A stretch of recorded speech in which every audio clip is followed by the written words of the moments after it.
Ciara as ever, hello. Hey Joe, just kind of fixed your mic back from. On Gerry Armstrong, by the way, what's really amazing about Gerry is that he didn't play any football until he was 17 years of age.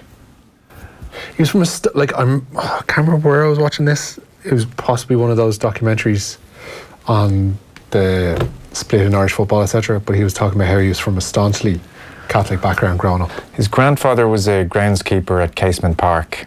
His sports were very much GAA football and hurling, and he was very, very good at both. He was so good that at the age of 17, he made his senior debut for the Antrim footballers. He played senior football for Antrim for 4 years before going to Spurs at the age of 21. Honestly, never knew he got. I presumed it was like schools and club, maybe. Yeah, well. The Irish News, August 18th, 1975. This is an All-Ireland under-21, but still All-Ireland under-21 semi-final, and it's Kerry against Antrim. Antrim are going very well until a man is sent off, and then Kerry ultimately prevailed. This is a Kerry side that had Spillane in it, Mikey Sheehy and Paddy O'Shea. So a good batch coming through in 75, the under-21s. And I quote from the Irish News, "Paddy O'Shea could make no fist of Gerry Armstrong, who roamed out the field and left Kerry defenders flat-footed with his devastating bursts of speed." Wow. End quote. Wow. And he won All-Ireland's vocational schools, All-Ireland's with the hurlers. So he was the real deal. He played minor, he played under-21, as I've just read, and then 4 years at senior level. And the reason he played any organised football is in 4 soccer. years at senior level was still a kid, pretty much. 17 to 21, yeah. On Gerry Armstrong, so one of the first football videos I would have ever seen, VHS now, was, it's, you know, the way they do these summarisations of the World Cup, right? So the 82 World Cup is on video, and it's narrated by Sean Connery. Oh, it's the official films. It's the official films, like, you know, and it's fabulous. And it's fabulous because Sean Connery's narrating, you know, and he's got this brilliant... Strong. Scores from the edge of the box. You couldn't get a better voice for narration. And it's also, Gerry also features well in it because of the goal, because of the 82 World Cup. But it's also the World Cup where Maradona first came on the scene. He had just signed for Barcelona for €1 million. What was it? Pounds. I was going to say pesetas, but what would have been pounds at the time. And Argentina played Italy, and if ever he got lumps kicked out of him, absolutely. Italians kicked him up and down the pitch like it was GBH. It was disgraceful. Like, but if I'm sure it must be available digitally either on YouTube. Amazingly, it's not. Is it not? They repeated them on the History Channel. Repeated them around the World Cup. When was that? 2 years ago, and they've been on ESPN Classic here and there, but they're not. I've looked. Oh, you got to look for it, because it's like Rossi and everything was done for jewellery theft now. You know, it's like proper football stuff, like, you know. But yeah, well, Gerry Armstrong's going to join us after 8 o'clock. The reason this came about, by the way, is literally that we rang him on Monday night to get his thoughts on Gareth Bale, given the ongoing situation. JP rang him, and all Gerry wanted to talk about for the first 10-15 minutes of the phone call, literally, was how great the hurling was. And JP was like, "Oh, I didn't realise you were so into it." He's like, "Oh yeah," just started telling him, you know, sure, I didn't kick a soccer ball till I was 17.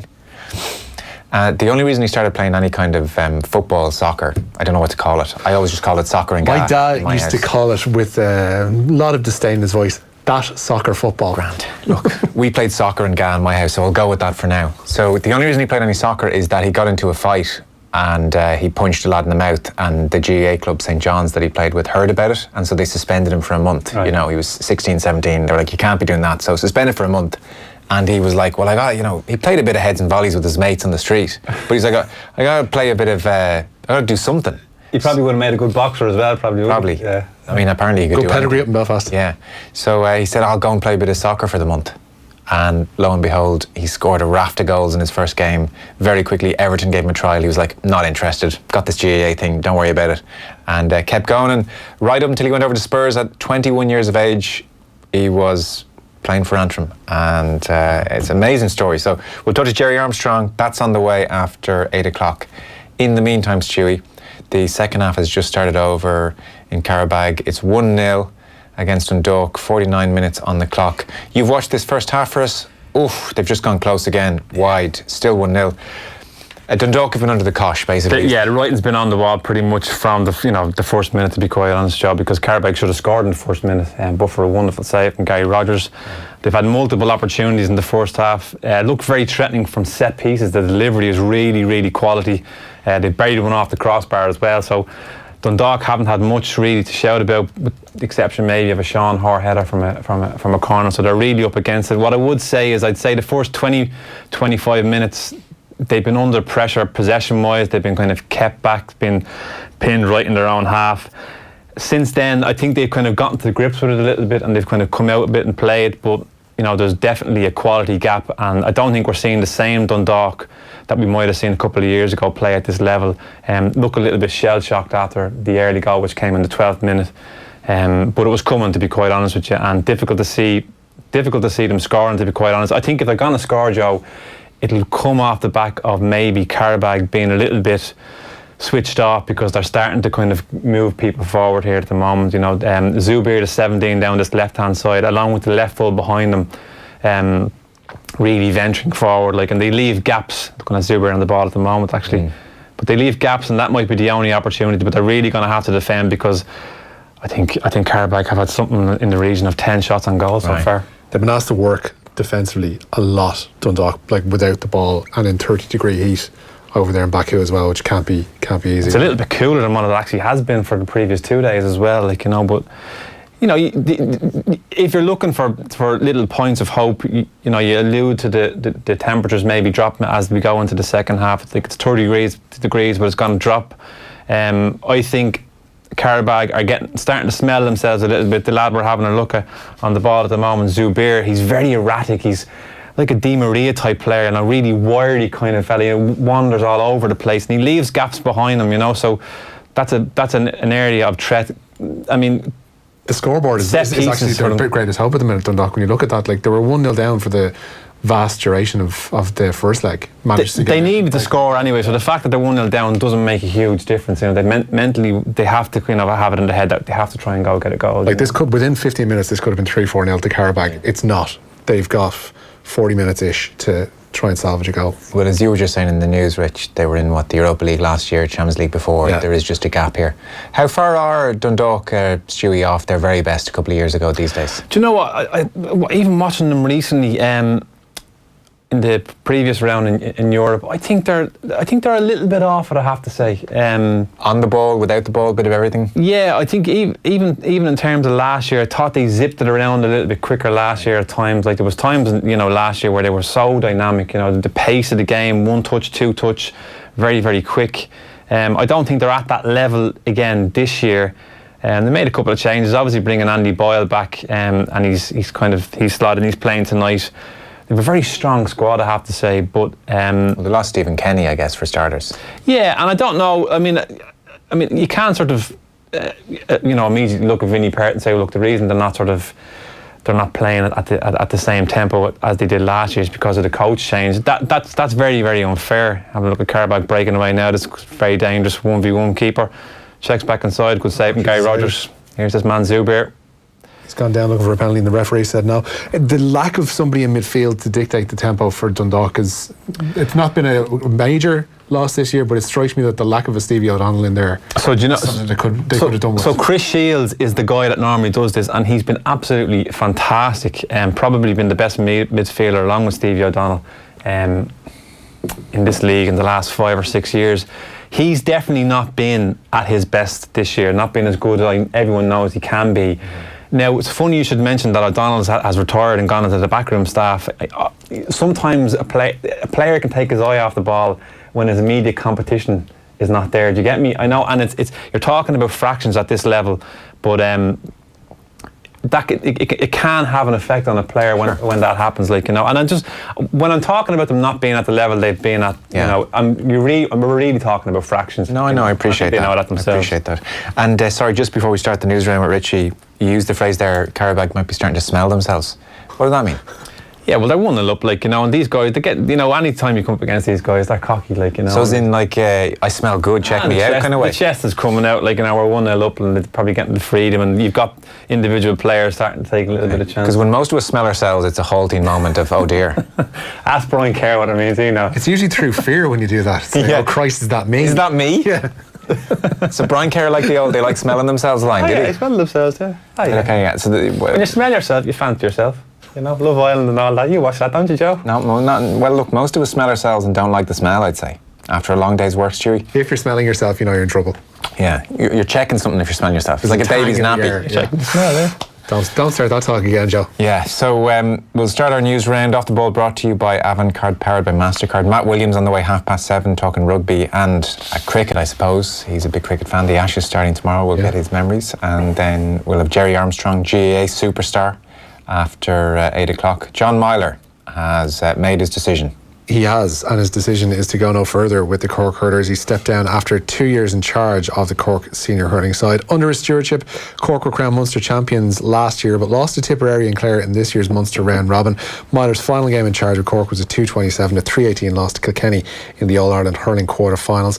And speaking to Off the Ball immediately after that game, Dennis Walsh of the Sunday Times feels there's one outstanding candidate to replace Meyler. I expect that there'll be a real clamour for change, which might necessarily happen. I'm not, you know, Cork are not falling down with options in terms of alternatives. You know, has the Cork County Board and the Cork establishment reached a point where they can say, lads, park the strikes and give the job to Donald Cusack? I'm not sure they've reached that point. I mean, it's absolutely crazy that, you know, if it's the case that they haven't in their own minds crossed that threshold, it's absolutely, you know, it's really damaging for Cork. But he's the obvious candidate, and I think he would bring in good guys around him.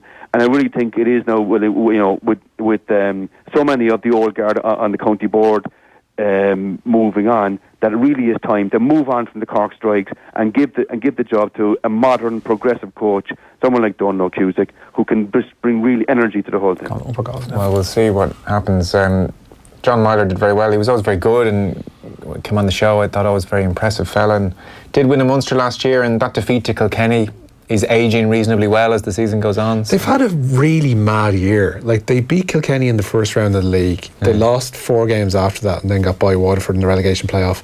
Came into the championship kind of cold, I guess. They lost to Tipperary, and a lot of people were kind of writing Meyler's and Cork's obituary then. Yeah. Like 7 days later, they went and rolled over Limerick. Yeah. Like, their season just didn't seem to really make much sense. And then lost to Clare, who were one of the poorer teams in Munster as well in the last round of the round robin.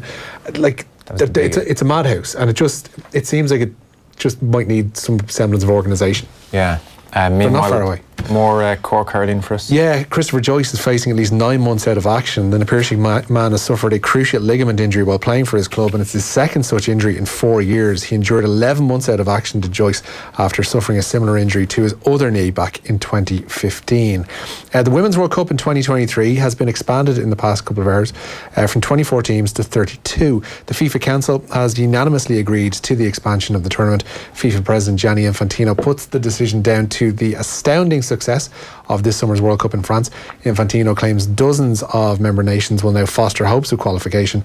No venue's been determined for the 2023 World Cup, but 9 countries are believed to be contending, with the winning host to be announced in May of next year. That's good. We'll make it there. Just keep on expanding these things, and eventually we'll get into all of them. That's grand. That's the only way around it. But like, quality is going to be an issue, major factor. I mean, yeah, there was question marks over who was the team that Thailand like hockeyed them.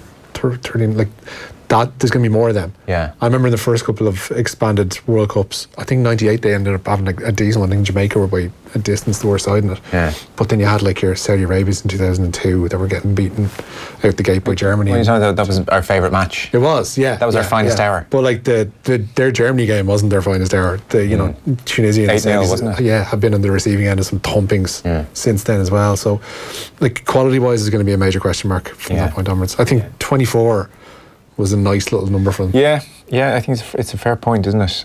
Meanwhile, Willie Mullen's doing his thing. Yeah, he's trained a pair of winners on day 3 of the Galway Festival. Diamond Hill was a 5-2 victor of the maiden hurdle, while most recently Build Me Up Buttercup won the qualified riders maiden as 2-1 on favourite. The End of Bulger Trail Move of the Times is the favourite for this evening's feature, the Galway Plate. That's due to go to post in 3 minutes' time. Elsewhere this evening, 14 to 1 shot even. I Like the Way You're Thinking romped home in the handicap hurdle, and the Tom Mullins trained won the Irish EBF maiden mares handicap hurdle at a price of 10-1. I'll actually get you the result of that one for I've left it behind me. The results, the Tom Mullins trained horse was Burkasa, who claimed that victory in the 6:10. There's a text in. I listened to Stuie's EP on my jog last night. Soulful, says Sean. Thank you, Sean. Good man. Thank you very much, Sean. What should people be looking up on Spotify or the various platforms, Stewie? I Could Never Be.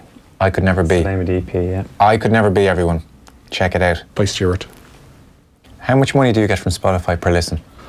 I'm not doing it for the money, Joe. It's for the...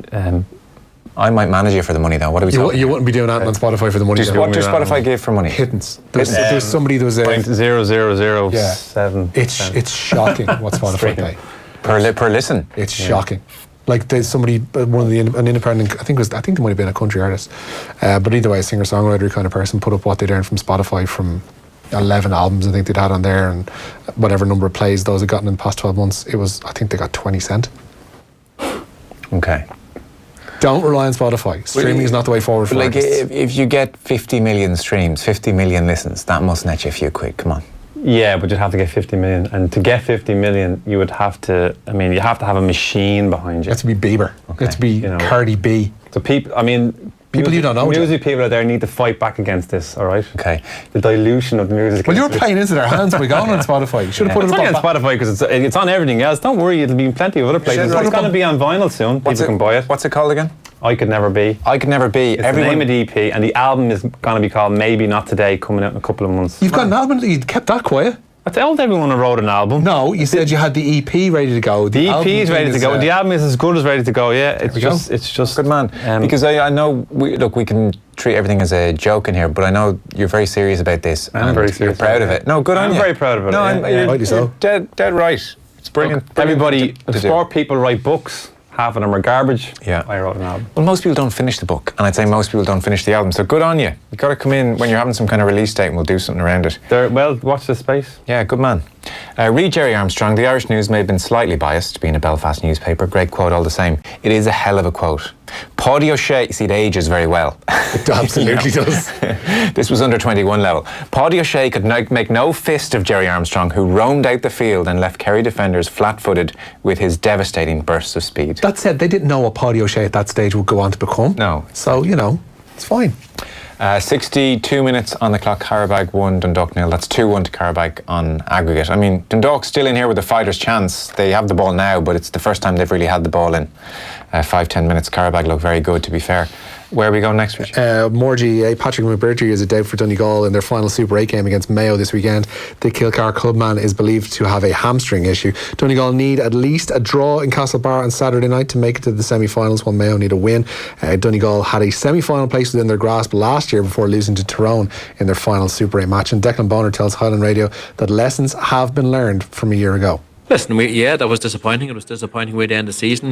We were 4 points up going into the last quarter, and for one reason or another, we didn't see it out, and that was disappointing. After all the good work we done last year throughout the league and throughout Ulster 1 and Ulster and getting into the Super 8s, and we remembered that last 10-12 minutes in Balbuffet more than anything else, to be quite honest. And but as I say, we move on and we try to become better. And I think there has been improvement, and we still have a long way to go in terms of where we want to get to. But the lads are working so hard and getting in the right direction. And as I say, we'll need all of that on Saturday evening in terms of performance. And if we do that, then we're in with a chance of winning the last 4. Staying with that game, Mayo manager James Horan's been handed a double fitness boost. A double fitness boost. Keith Higgins and Paddy Durkin both in line to return from injury. Captain Dermot O'Connor is also stepping up his recovery from a fractured wrist, but he's unlikely to be involved. Dave McIntyre was saying to me there last night that there's an increasing sense that Mayo are going to win this. So, based on what? He's like, I'm not sure, just Mayo-ness generally. Mayoism. Honestly, it's just this sense that it's Mayo, and actually they may have one. The longer the summer goes on, the more they Mayo start to smell themselves, as Stuie might put it. Yeah. Or other people start to smell Mayo. To be fair to the Gaelic lads, they're an honest bunch of lads. You know, I mean, I've very rarely seen The most patronising thing I've ever heard. Right, as soon as you qualify something, Gaelic? as soon as you qualify something with "to be fair to them," Sorry, are you saying it's dishonest to smell yourself in the terms you're talking about? So there's two ways you can smell yourself, Yeah. okay, right? One is if you're smelly and you need to do something about it. Yeah, that's a literal thing. And when the camera goes off, I'll be doing that. Yeah. The other one is if you're just cocky and you think you're all that. There's like a dishonesty about it almost. That you, like, is it like one of the Sunshine Boys who plays well? That's the great Giles saying. Oh yeah. So, but when the going gets tough, do the lads who like smelling themselves go hiding? Yeah, Ronaldo smells himself probably all the time. You know, that's He's chocolate, that lad. No, I'm not. I'm actually not having that because he delivers as well. You can't say that one of the best players that's ever played the game. All right, I'll take your point on that. That's a good point. Yeah, I'll take your point. Right. Yeah, because he delivers, Joe. I'll take your point on that. Yeah. Anyway, Carabag have just gone close twice from set pieces. yeah, again. they're Have you really never heard that phrase? Smell yourself. genuinely hadn't actually. No way. Yeah, genuinely. When you were like, I think they're the Carabag lad. Some of them like smelling themselves. I wasn't sure. Richie, smell yourself. North side lad. Yeah, on. not as much. No. No, jeez. Like I instantly got what you meant. Yeah. I instantly got what you meant. Like he's chocolate, he fancies himself a little bit, but I've never heard the actual idiom. No, Smells himself. maybe it's a soccer thing. Maybe the listeners can add to the. It could be a generational thing. Yeah. Oh, well, then here's the thing, right? Give me an alternative, a good alternative, and I may use that in future. The listeners can. No, you're right. You don't need to look for an alternative, Stuie. It's fine. No, it's fine. Well, I might need to add to my locker of. Chocolate's definitely one. Chocolate, yeah. He's having himself. Have themselves an English term. That's why I wouldn't really use that. The last remnants of British culture. Yeah, it's an English. Can't be using that.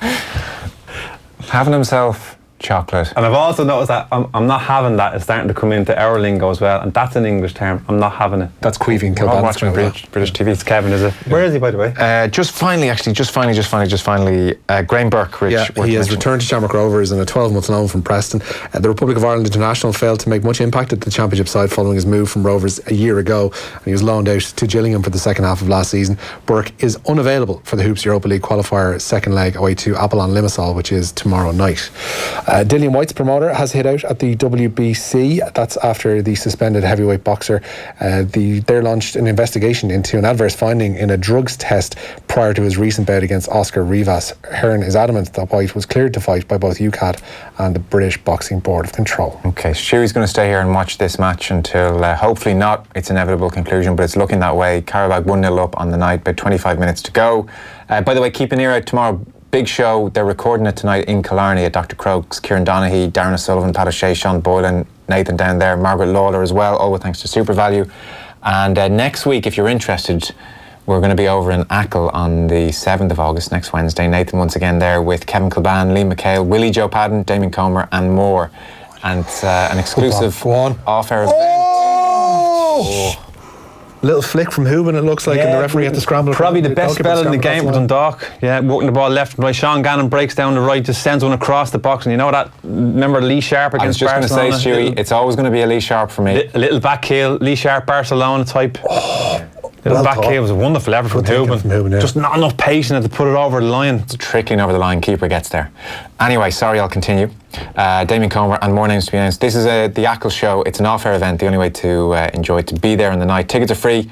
And if you want to get them, offtheball.com/events is where you need to go. We're talking to Matt Williams next. Off the Ball on News Talk. Brought to you by Avantcard, powered by MasterCard. Get the best cash